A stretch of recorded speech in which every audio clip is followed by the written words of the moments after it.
Muchas gracias, doctor. Bueno, voy a preparar una charla un poco haciendo, valga la redundancia, una mix de todas las aplicaciones que tenemos. He tratado de ser lo más sintético posible para que podamos ver las aplicaciones, digamos, más relevantes en nuestro medio acerca de lo que es la PCR en tiempo real, ¿no? Hoy en día, pues, todo el mundo habla de la PCR y realmente le interesa bastante poder profundizar los conocimientos. Y estamos para eso justamente, ¿no?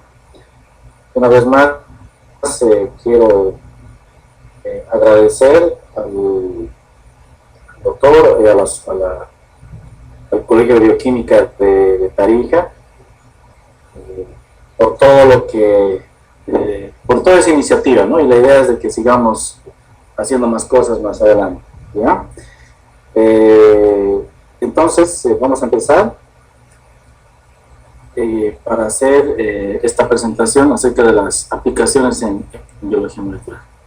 Y cuando hablamos de aplicaciones en biología molecular, nos vamos a fundamentar en el empleo de estas dos moléculas. Hablamos del material genético, en este caso ADN y ARN, ya sea en el diagnóstico de enfermedades infecciosas causadas por virus o bacterias, o también en el diagnóstico de enfermedades humanas, como por ejemplo el cáncer, ¿no? Pues nuestro punto de partida o nuestra meta de análisis es obtener esta molécula y analizarla con diferentes técnicas, ¿sí? Voy a poner el... Bien. Y recordando acerca de lo que habíamos hablado estos días, se traduce en una técnica de relevante importancia, la PCR, ¿no? Esta técnica es una técnica de clonación, ¿sí? La cual tiene por objetivo la amplificación del material genético, con el objetivo de que a partir de un determinado segmento lo hagamos visible, si vale el término, o detectar. Habíamos visto que esta técnica de PCR es una técnica de amplificación de material genético que se la considera como un método de amplificación exponencial, porque en cada ciclo vamos a obtener el doble de producto. Entonces, cuando hablamos de que la PCR, por ejemplo, es una técnica bastante útil, de hecho, de lo que es el diagnóstico de las enfermedades infecciosas, pues ahí surgen una variedad de aplicaciones. Y una de aquellas que he visto importante mencionar es en el diagnóstico de la tuberculosis, ¿no? Entonces, sabemos que la agente causal de la tuberculosis, que es el Mycobacterium tuberculosis, y su diagnóstico, por la particularidad que tiene esta bacteria, es un poco compleja. Sin embargo, existe pues la prueba de PCR para Mycobacterium tuberculosis, ¿no? Generalmente la bacteria suele atacar a los pulmones, pero también puede dañar otras partes del cuerpo. Por lo tanto, la tuberculosis se disemina a través del aire, ¿no? Y puede afectar pulmones y además puede afectar otras regiones del cuerpo. Puede irse, por ejemplo, a alojar a nivel de riñones, hablamos de una tuberculosis renal. Podríamos inclusive hablar de una tuberculosis diseminada, ¿no? Podría estar circulando en sangre. Y en ese tipo de muestras es complejo su detección por las técnicas convencionales, como por ejemplo la baciloscopia. Más aún, cuando tenemos cantidades bajas del bacilo, pero que causan igualmente la enfermedad. Entonces, el nombre de la prueba molecular se llama PCR para tuberculosis.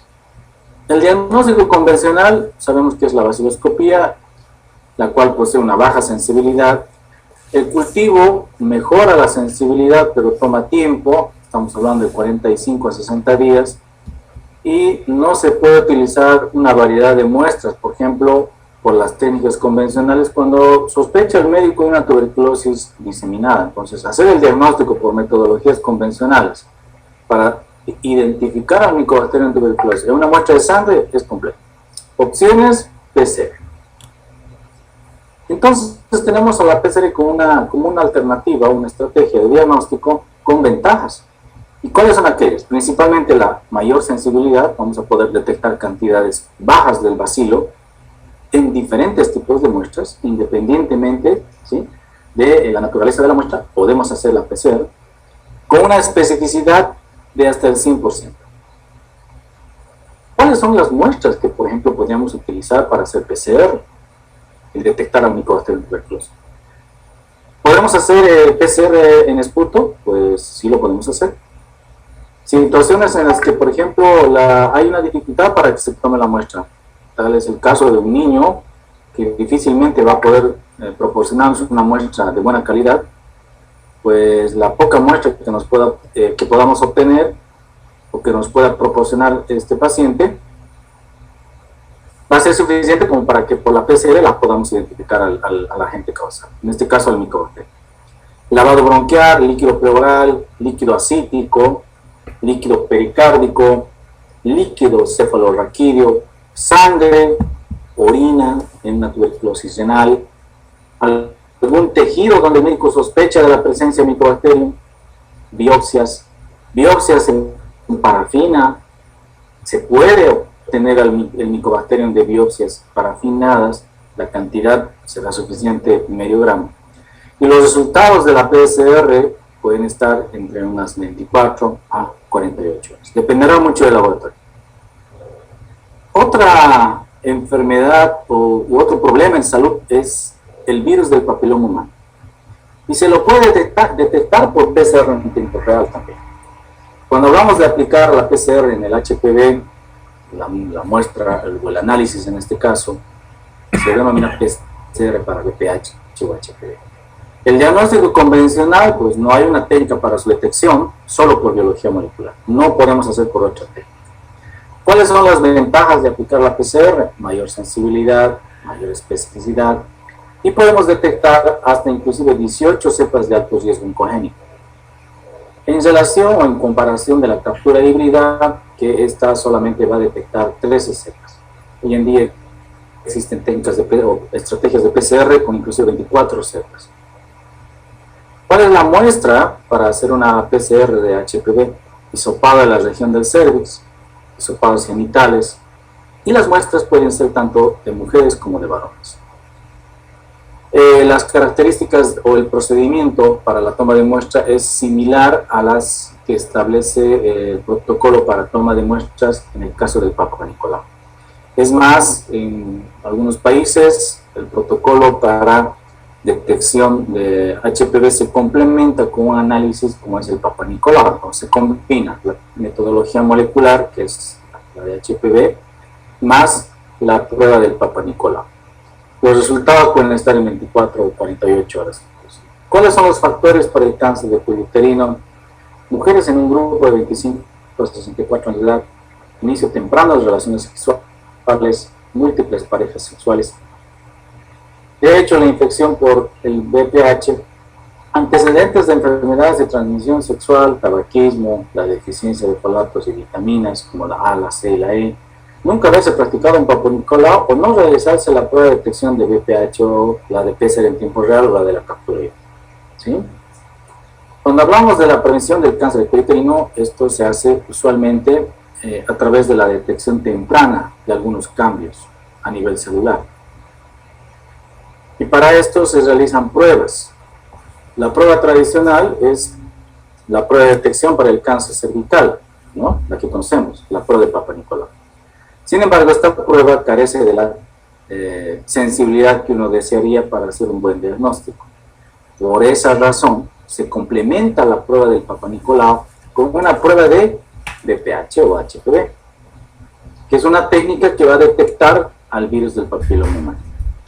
Y existen ya países en Latinoamérica donde los protocolos establecen que además de hacerse un Papa Nicolau, con la misma muestra se realiza una prueba de biología molecular para detectar el virus, ¿no?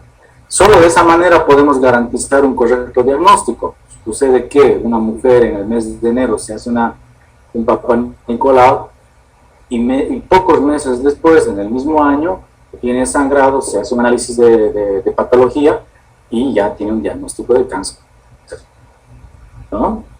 Y uno dice, ¿pero qué pasó? Lo que pasa es que el Papa Nicolau carece de la sensibilidad que uno desearía. Sin embargo, si se hubiese hecho un Papa Nicolau más un HPV, quién sabe, hubiéramos detectado el HPV y eso le hubiera servido de mucho al médico para hacer un diagnóstico mucho más preciso. ¿Por qué hablamos de prueba del HPV cuando hablamos de diagnóstico de cáncer de cuello uterino? Existen evidencias epidemiológicas que indican que algunos tipos de HPV son la causa principal del cáncer invasor y de displasia o neoplasia intraepitelial cervical. El ADN del virus ha sido detectado en un 99.7% del tejido cervical cancerígeno y se sabe que para que se desarrolle el cáncer es necesario la presencia del virus del HPV. Entonces, de esa manera es que se asume la idea, ¿no?, de que cuando está el HPV, pues existe un alto riesgo de que esa paciente desencadene en algún momento de su vida cáncer de cuello uterino. Se ha comprobado que la causa necesaria del cáncer de cuello uterino es la infección por el HPV. Existe una asociación de más del 99% entre el HPV y el cáncer de cuello uterino. Y se han encontrado más de 100 tipos de HPV, de los cuales 13, pues eso veremos todavía, son considerados los de más alto riesgo oncogénico. Es decir, que hay variantes del HPV, así como estamos hablando de variantes de SARS-CoV-2, también tuvieron variantes. No se olviden que el HPV es un virus, habíamos hablado de que los virus van mutando, y al mutar se van generando variantes. Y esas variantes se diferencian sobre todo desde un punto de vista de ser agresivos o generan más problemas a nivel de la salud. Y en HPV, pues a esos que generan muchos problemas y que pueden desencadenar un cáncer, ¿sí?, cervical, pues se les llama cepas de alto riesgo. 8 de cada 10 mujeres se infectarán con el virus del papiloma humano en algún momento de su vida. No significa que esas 8 de las 10 mujeres van a desencadenar o van a tener un cáncer de cuello uterino.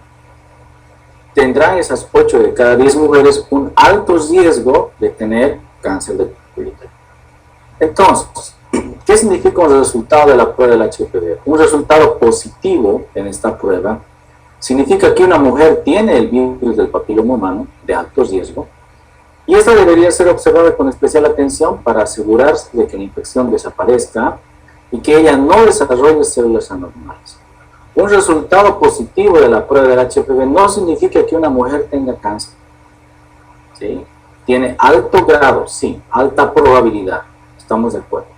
Una persona puede tener HPV por mucho tiempo antes de que este sea detectado. Entonces, en una relación sexual temprana, vamos a suponer a los 20 años, se infecta por HPV una mujer y nunca se hace una prueba, y resulta que a los 33 años se hace y le detecta. Entonces, todo ese tiempo estuvo el HPV, ¿no? Y esa misma mujer se hace una prueba a los 40 años y se negativiza para el HPV. Puede haber una respuesta, ¿no?, propia del organismo para eliminar. Se han visto casos. La literatura dice que el mismo organismo lo puede hacer, ¿no? Dependerá mucho de la capacidad de defensa del organismo frente al virus del papiloma humano, y siempre y cuando los factores sean favorables, pero si son desfavorables, pues eso se complica más aún y el virus no se elimina. Por esa razón es que se recomienda hacer controles anuales cuando existe la presencia del HPV, a efectos de controlar cómo está esa carga viral, sobre todo en el virus del papiloma humano. También, no solamente hablando de VPH, tenemos otros virus que generan problemas de salud, sobre todo en la parte del oriente de nuestro país. Hablamos de la detección de Zika, dengue y chikungunya por PCR en tiempo real. La clínica es muy similar cuando tenemos este tipo de enfermedades. Y uno asume la idea y dice, pues parece que es dengue, o el médico supone que es dengue, y sin embargo es de pronto chikungunya. Por PCR en tiempo real podemos discriminar, ¿sí?, si se trata de una infección de Zika, de dengue o de chikungunya. La muestra que vamos a utilizar para este fin es una muestra de sangre total, donde vamos a tomar la muestra con un anticoagulante, básicamente EDTA, ¿sí? No se recomienda utilizar muestras en heparina, ¿de acuerdo? También tenemos otro tipo de pruebas basadas en PCR, y es esta: la detección de enfermedades de transmisión sexual por PCR en tiempo real. Me dan unos 2 minutos, por favor. Voy a poner en mute. Así como les mencionaba, entramos ya a ver, por ejemplo, la detección de enfermedades de transmisión sexual, ¿no? Entonces, para la detección de enfermedades de transmisión sexual, por ejemplo, tenemos la opción en biología molecular de hacer reacciones de PCR de tipo multiplex. Entonces, cuando hablamos de reacciones de PCR multiplex, significa que además de un solo patógeno podemos detectar muchos otros más. Por ejemplo, en este panel, hablamos ya de paneles, podemos hacer en una misma muestra, al mismo tiempo, en un mismo tubo, detección, por ejemplo, de Neisseria gonorrhoeae, Chlamydia trachomatis, Mycoplasma genitalium, y todos estos microorganismos.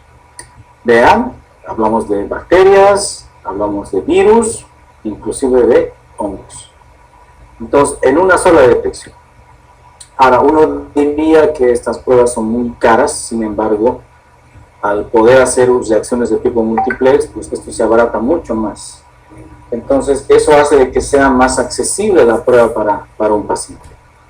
Pero también el médico tiene la opción de pensar un poco, dirigir su diagnóstico a un microorganismo en específico, también lo puede hacer. De pronto no le gusta hacer el panel, pues podemos hacer pruebas de tipo monoplex, donde en una sola determinación se hace la determinación de un solo agente patógeno, y así, por ejemplo, tenemos la detección de Neisseria gonorrhoeae, por ejemplo, la detección de Chlamydia trachomatis, o la detección, por ejemplo, de Uroplasma oeolíticum, o solamente de Candida albicans, o Candida glabrata, o Cruzei, ¿no? Esta es una triplex, porque son 3 patógenos en una misma muestra. Entonces tenemos la opción por PCR en tiempo real. Y esto les gusta mucho a los médicos porque podemos hacer varios microorganismos en una sola muestra, y muchas veces es beneficioso por tiempo, por costo, y porque de alguna manera tiene un abanico de microorganismos testeados de manera mucho más fácil y en un mismo momento, ¿no? Entonces, es una gran ventaja.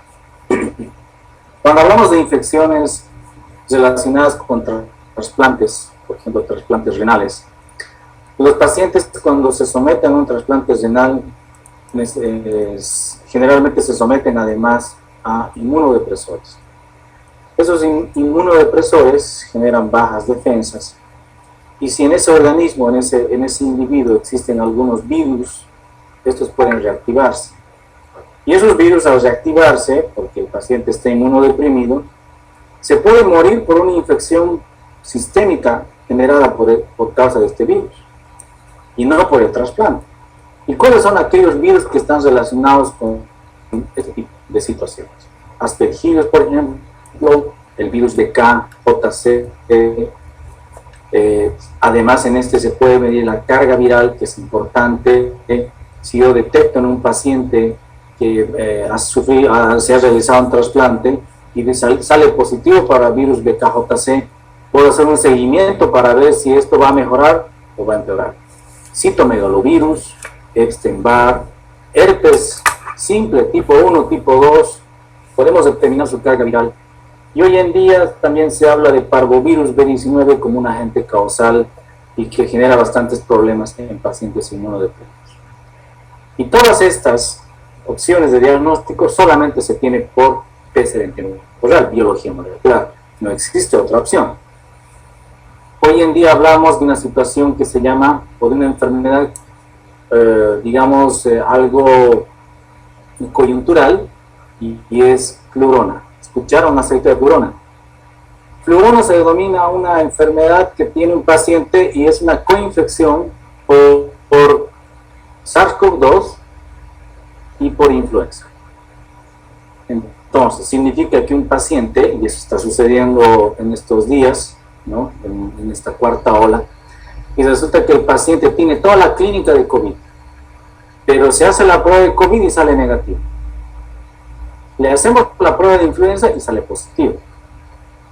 Entonces un paciente recibe sus resultados de COVID y resulta que es negativo y se vuelve loco.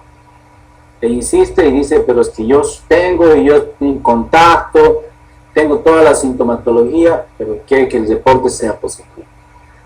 Y no es así. Lo que pasa es que este paciente no tiene SARS-CoV-2, tiene otro virus.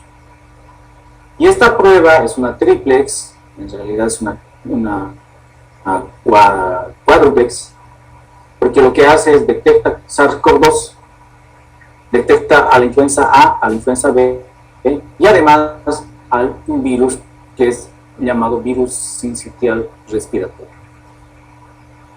La clínica de estos tres puede ser muy similar y confundir al médico o al paciente.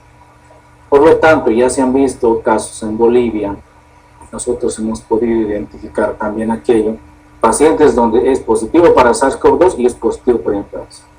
Lógicamente eso va a generar problemas de salud, ¿no? El pronóstico no es bueno, por lo tanto necesita una intervención médica mucho más rápida. Y eso es importante gracias a la prueba de biología molecular que proporciona el laboratorio. Existe también la opción de hacer paneles respiratorios, ¿no? Aquí hablamos de un panel respiratorio para detectar, fíjense ustedes, 23 microorganismos en una misma muestra. Y uno diría, por lo tanto, si son 23 microorganismos, esto debe costar como que para hacer 23 PCRs, ¿no? Porque en la parte práctica significaría hacer 23 reacciones de PCR. Y ustedes saquen los cálculos, si una PCR cuesta 500 bolivianos, por ejemplo, por 23, pues es un dineral. Y no es tanto así el costo. Este panel, por ejemplo, les ayuda bastante a médicos como pediatras, por ejemplo, ¿no? Porque permite identificar una serie de virus, ¿no? Ahí está. Fíjense, además de detectar la influenza A y B, podemos encontrar otro tipo de microorganismos como Streptococcus pneumoniae o Moraxella, ¿no? Y una serie de microorganismos, 23 en total, por PCR en tiempo real, ¿no? Entonces, esto lógicamente cambia totalmente el panorama del médico en relación a qué metodología o a qué opciones de diagnóstico tiene. Y esto puede salir en el día. También existen paneles para hacer trasplantes, para el tema de trasplante renal, ¿no? Un panel significa que yo en la misma muestra puedo detectar citomegalovirus, virus BKJC y Epstein-Barr. En este caso, 4, ¿no?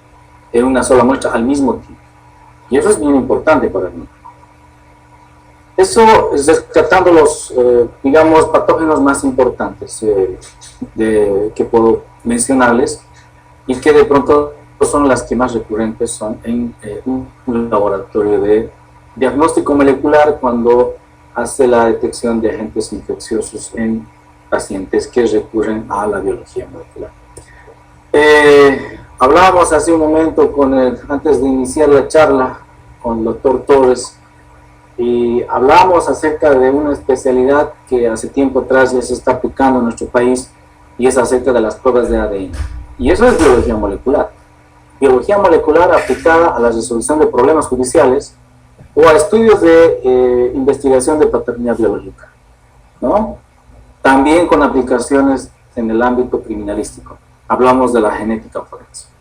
Cuando hablamos de genética forense, nos referimos al uso de ciertas técnicas empleadas en genética que nos sirve para la identificación de individuos en base al análisis de los polimorfismos de ADN. O también se define de esta manera la genética forense, como aquella que consiste en el análisis de los polimorfismos o la variabilidad genética humana aplicada a resolver problemas de tipo judicial.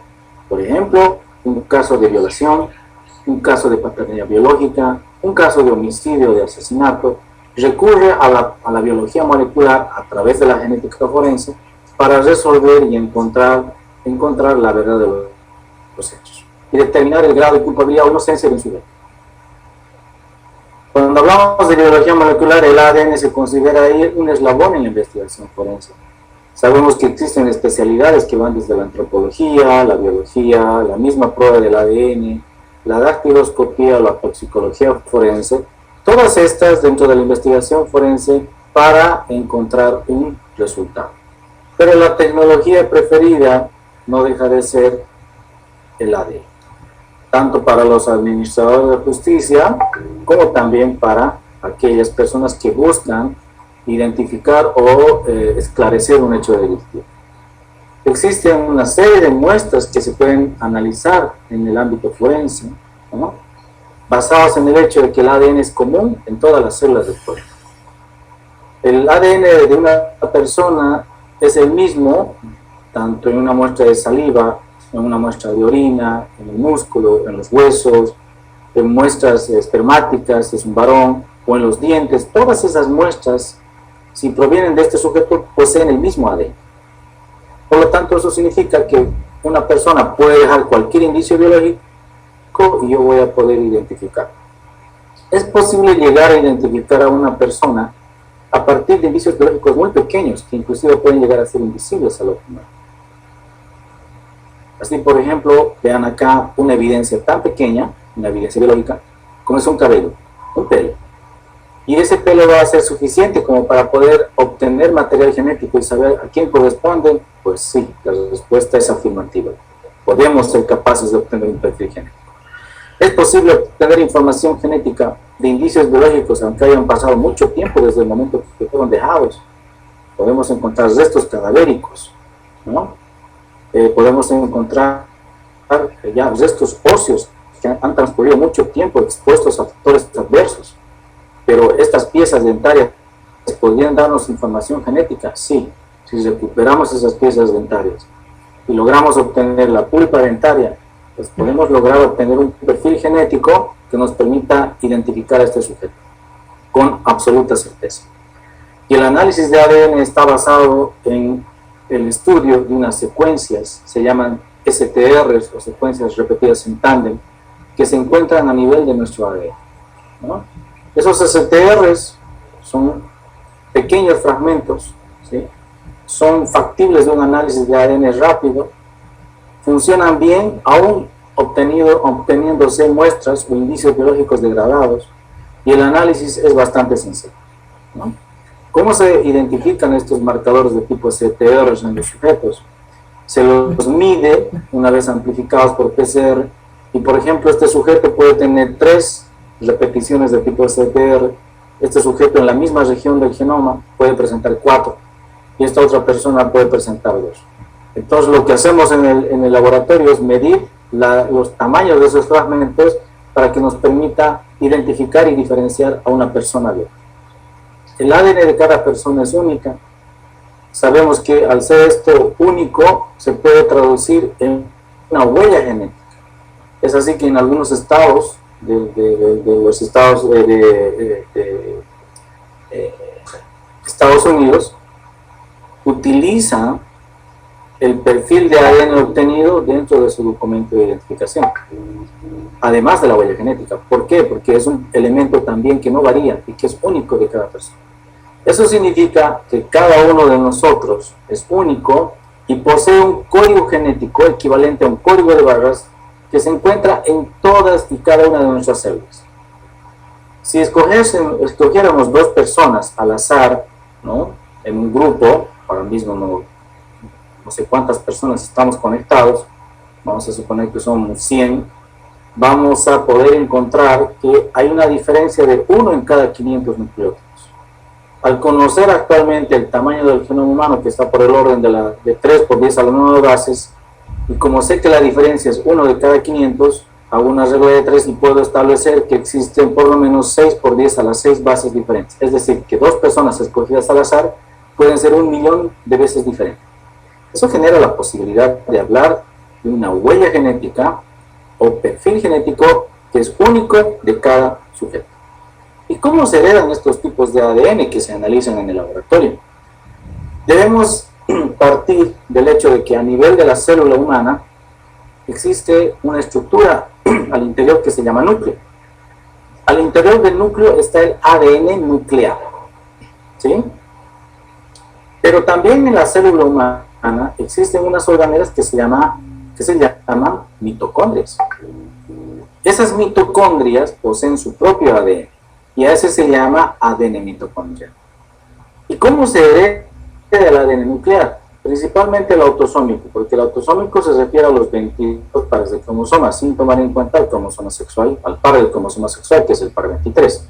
Se encuentra en el núcleo de la célula y es de herencia paterna y materna. ¿Qué significa? Significa que el ADN nuclear se hereda 50% de la madre y el otro 50% se hereda del padre.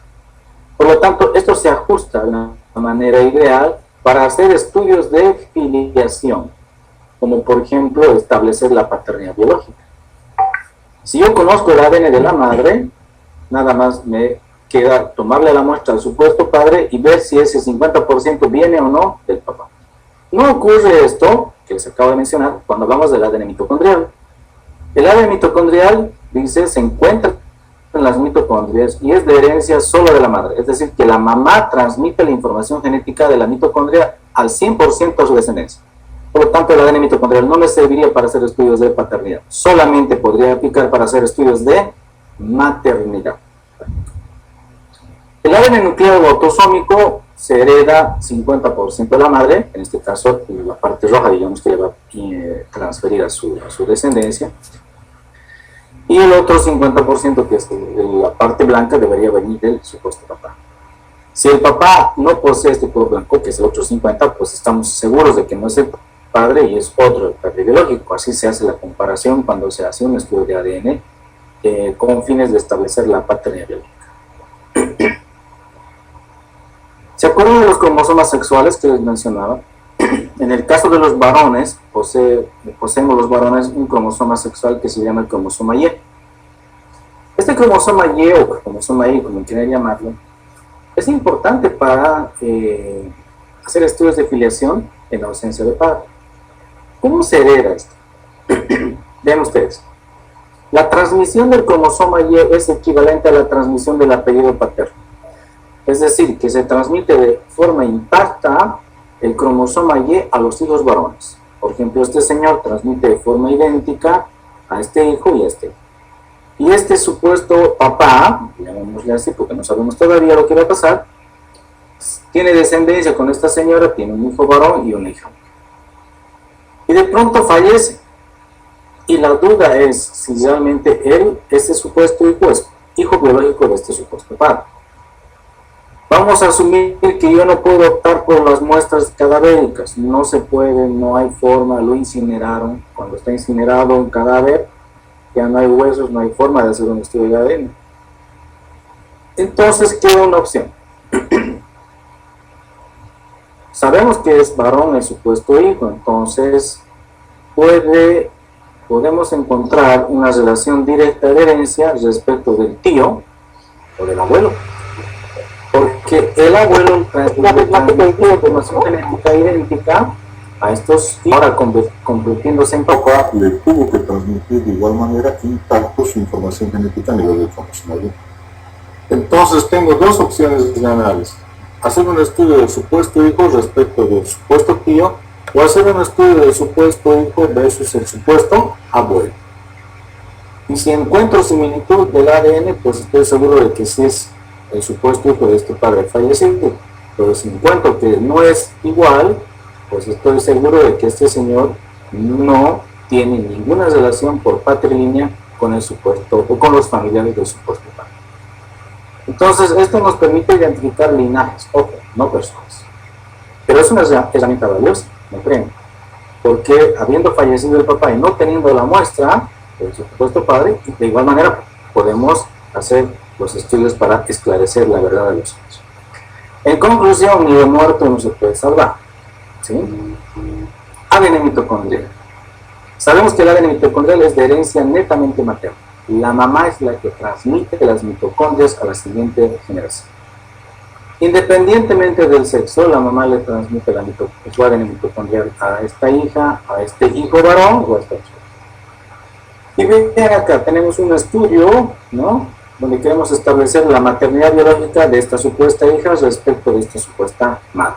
Pero resulta que no tenemos a la madre, entonces no hay opción de tomar una muestra cadavérica. ¿Qué opción tengo? Hacer un ADN mitocondrial entre la supuesta hija y el supuesto tío, o el otro supuesto tío, o la abuela, o la bisabuela, o algún hermano de la abuela.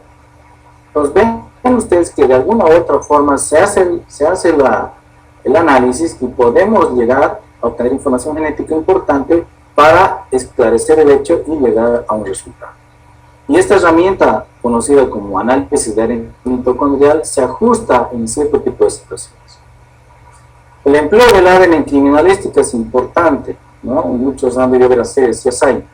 Pues ahí se ve cómo a partir de cierto tipo de evidencias, como en este caso una colilla de cigarrillo, se puede hacer una prueba de ADN, pues se puede hacer, ¿no? Es muy factible. O situaciones como cadáveres. Un estudio de paternidad biológica a partir de un cadáver, fallece el papá, pasan unos 5 años y aparecen supuestos hijos reclamando la herencia. Entonces, ¿qué se hace? Se hace un análisis de ADN del papá fallecido. ¿En qué consiste el análisis? En que tomemos una muestra del cadáver, como en este caso la mejor muestra es tomar un fragmento de fémur de unos 10 centímetros, se lo lleva al laboratorio y se hace el análisis de ADN en ese caso, ¿no? Así de sencillo pareciera ser, por lo que hago el relato, pero no es tan fácil, ¿no? Casos de criminalística, ¿no? Este es un caso que ocurrió en el interior del país, ¿no? Y en este caso, por ejemplo, es un caso donde un señor, en el afán de llevarse las cosas de una casa, entra y rompe los cristales y deja unas manchas de coloración rojiza. Es su sangre. También deja algo de evidencia, sangre, en unos cartones. La policía recolecta estos indicios, los lleva al laboratorio y obtenemos este perfil. Vean, así son los resultados del perfil de un ADN. Y de las manchas de coloración rojiza del cartón también se obtiene un perfil de ADN. Si ustedes comparan en ese sentido, en vertical, pues van a ver que son los mismos alelos. ¿Vean? No había sospechoso. Meses después, la policía logra aprender a un sospechoso. Se le toma una muestra de sangre al sospechoso y vean el perfil genético del sospechoso. Comparen el ADN o el ADN obtenido de los cristales y el ADN obtenido de las manchas sobre los cartones en el lugar de los hechos. Vean, es el mismo perfil. Conclusión, este sujeto fue quien dejó. Entonces, gracias a la genética se logra identificar al agresor. Y hacemos esas comparaciones, y no solamente con estos 4 marcadores que están viendo acá. Este es un marcador, 2, tercer marcador y 4º marcador, sino que encontramos muchas más similitudes a nivel de otros marcadores. Si ustedes comparan, van a encontrar lo mismo. Y finalmente, esos resultados se los entregamos al señor, para que en base al ADN él diga que es culpable. Entonces, las pruebas de ADN funcionan de esta manera, ¿no? Hacen el cotejo de las evidencias con las muestras de referencia de los supuestos emisores de las evidencias y establecen la compatibilidad. También se habla de la investigación de la paternidad biológica por ADN. Las pruebas de ADN se realizan en situaciones como en este caso, ¿no? ¿Qué dice acá? Explícame esto o realizaré un test de ADN. Entonces, si no hay una lógica, apariencia fisonómica, pues hay una gran sospecha. Pero esto es muy subjetivo, ¿no? Porque si se cumpliera esto de las apariencias fisonómicas, pues nadie haría pruebas de ADN. Y no es el caso, ¿no? No es el caso. Las pruebas de ADN, por eso son las únicas pruebas validadas en el laboratorio para poder establecer la paternidad biológica con un grado de certeza del 99.9999%, y no las apariencias fisonómicas. Porque alguien viene al laboratorio y me dice, pero es igualito a su papá, es igualito a su papá. Le hacemos la prueba y no es el papá. Entonces, las pruebas de ADN tienen la última palabra. No hay más otra cosa. Y las pruebas de ADN están basadas en esta imagen. Cada individuo, cada ser humano proviene de la unión de un espermatozoide y de un óvulo. Por lo tanto, es 50% idéntico a su papá y 50% idéntico a su mamá, ¿no? Y eso lo vemos acá. 50% a su madre y 50% a su padre. Se fundamentan las pruebas de ADN por lo tanto, en establecer, ¿no?, la relación de filiación a través de el estudio de compatibilidad genética entre un progenitor y la descendencia. En este caso, al conocer el 50% que viene de la madre, debemos encontrar si el otro 50% efectivamente viene del supuesto padre. Y no solamente podemos hacer estudios de ADN de personas vivas, podemos hacer de cadáveres, como en este caso. Y este es un caso donde, por ejemplo, obtenemos el perfil de ADN, ¿sí?, de un presunto tío respecto de un presunto sobrino, ¿no? Entonces, y estos son los resultados. Vean ustedes el perfil genético del presunto tío, con todos esos alelos, y el perfil genético del presunto sobrino. Si ustedes comparan, vean, en este sentido, 23, 23, 30, 30, y vean que es el mismo. Entonces, este presunto tío tiene el mismo ADN que el presunto sobrino. Por lo tanto, el presunto sobrino deja de ser presunto sobrino y ya es un sobrino declarado. Tiene gran probabilidad de ser el hijo biológico del hermano del tío. ¿Y qué se dice en la conclusión? El señor E, en este caso vamos a poner un nombre hipotético, no se excluye de pertenecer a la misma línea paterna de B. En otras palabras, le estoy diciendo que tiene relación de filiación por vía paterna y que tiene gran probabilidad de ser hijo biológico. Y así es como se resuelve eso, ¿no? Bueno, eso es en relación a las pruebas de paternidad. Podemos hablar mucho, no quiero extenderme demasiado, sino dar una idea de lo que se puede hacer con los estudios de filiación a través de la. Y podemos hablar muchas cosas más, si hay la oportunidad, pues lo haremos más tarde. Vamos a terminar hablando de algo muy importante que considero, y es el papel de las biopsias líquidas en la detección del cáncer, ¿no? Entonces, no sé si alguno de ustedes ha escuchado acerca de las biopsias líquidas. De pronto sí. Sí. Cuando hablamos de hacer una biopsia de tejido, ¿ya?, una biopsia de tejido, para hacer diagnóstico de cáncer, eso consiste en que yo hago la punción, vamos a suponer que estamos haciendo un estudio de patología para establecer o descartar un cáncer de mama. Se hace una punción y se toma una muestra, pues una biopsia del tejido de la glándula mamaria. Ese tejido se extiende, se aplica una serie de tinciones especiales que lo sabe el patólogo, y luego lo observa bajo el microscopio y establece si hay o no algo anómalo. Esa es la forma tradicional. ¿De acuerdo? Bien. Cuando hablamos de hacer biopsia líquida, ¿qué es lo que ocurre?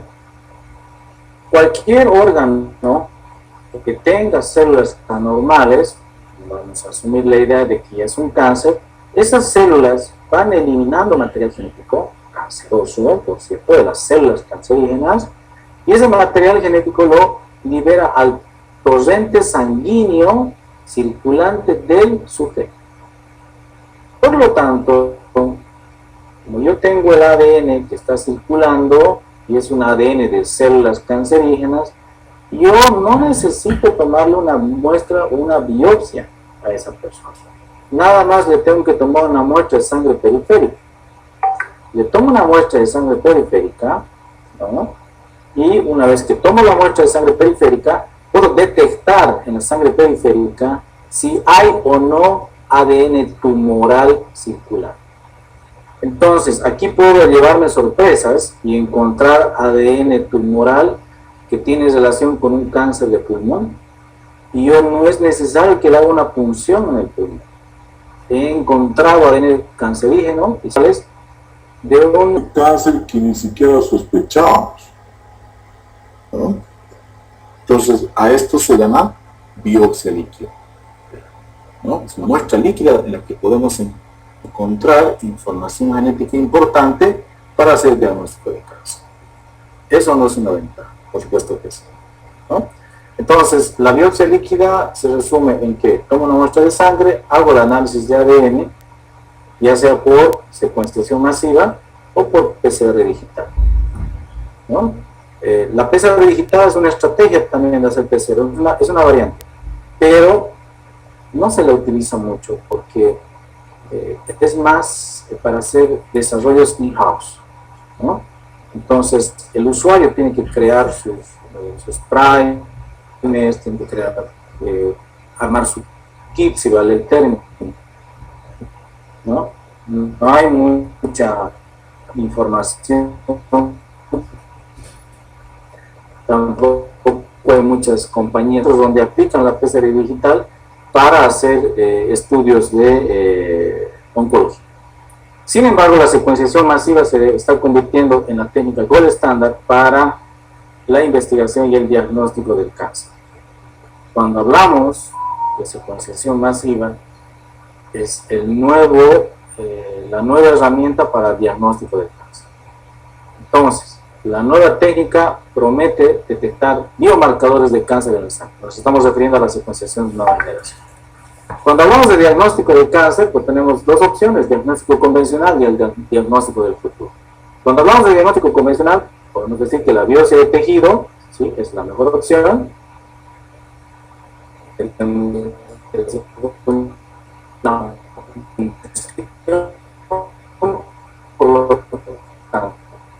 Y este procedimiento requiere remover una porción del tejido o de las células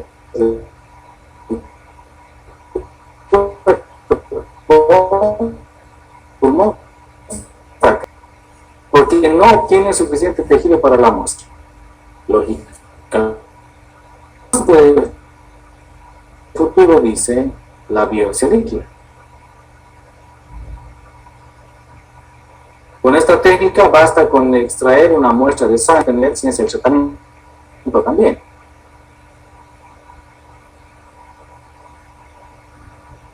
Existen dos métodos para hacer diagnóstico de cáncer. Hablábamos del diagnóstico convencional y el diagnóstico del futuro. Cuando hablamos del diagnóstico convencional, hablamos de la biopsia de tejido. Y por ejemplo, un estudio en los Estados Unidos indican que se realizan 2.6 millones de biopsias de cáncer de seno y de próstata al año. Pero de esos 2.6 millones, el 25% fallan. ¿Por qué? Porque no se toma una buena muestra, por ejemplo. Claro, lógicamente es difícil obtener una buena muestra, es muy invasivo. Pero con el diagnóstico del futuro, que es la biopsia líquida, que ya actualmente se lo hace, no es tanto el futuro, con esta técnica bastará extraer una muestra de sangre y va a ser útil para diferentes tipos de cáncer cuyas muestras son difíciles de obtener o para monitorear la eficacia del tratamiento. Estas biopsias detectan células del tumor que circulan en el torrente sanguíneo o partes del ADN del tumor que contienen mutaciones relacionadas con este cáncer. Entonces, es una ventaja, ¿no?, hacer biopsia líquida. Y además, las técnicas de biología molecular como la secuenciación de nueva generación, además de detectar el cáncer, ¿no?, y este es el equipamiento para hacer secuenciación de nueva generación, nos permite dar o sugerir al médico un tratamiento adecuado para un cierto tipo de cáncer. Estos equipos están conectados a una base de datos de farmacéuticas donde hay reportes, por ejemplo, de que para el tratamiento del cáncer de cuello uterino son opciones mejores cierto tipo de medicamentos. Entonces, al conocer las mutaciones, también podemos llegar a conocer o tener relación directa con las mejores opciones de tratamiento. Entonces, ¿qué sucede? Sucede que la secuenciación de nueva generación, además de poder diagnosticar el cáncer, nos puede orientar a un tratamiento adecuado. Y el tratamiento para el que debe responder un paciente con un determinado tipo de cáncer puede ser específico. Eso significa que no todos van a responder a un determinado tipo de tratamiento. Pero, sin embargo, la secuenciación de nueva generación nos puede orientar y nos puede ahorrar bastante tiempo y además economía. Porque el tratamiento anticancerígeno es muy caro. Y además muy costoso, ¿no? Y además muy tóxico. Entonces, podemos ser mucho más eficientes en costo y menos agresivos en generar efectos secundarios en un paciente. Y hoy en día se está transformando la secuenciación de nueva generación como la técnica gold estándar para el diagnóstico de cáncer. Bueno,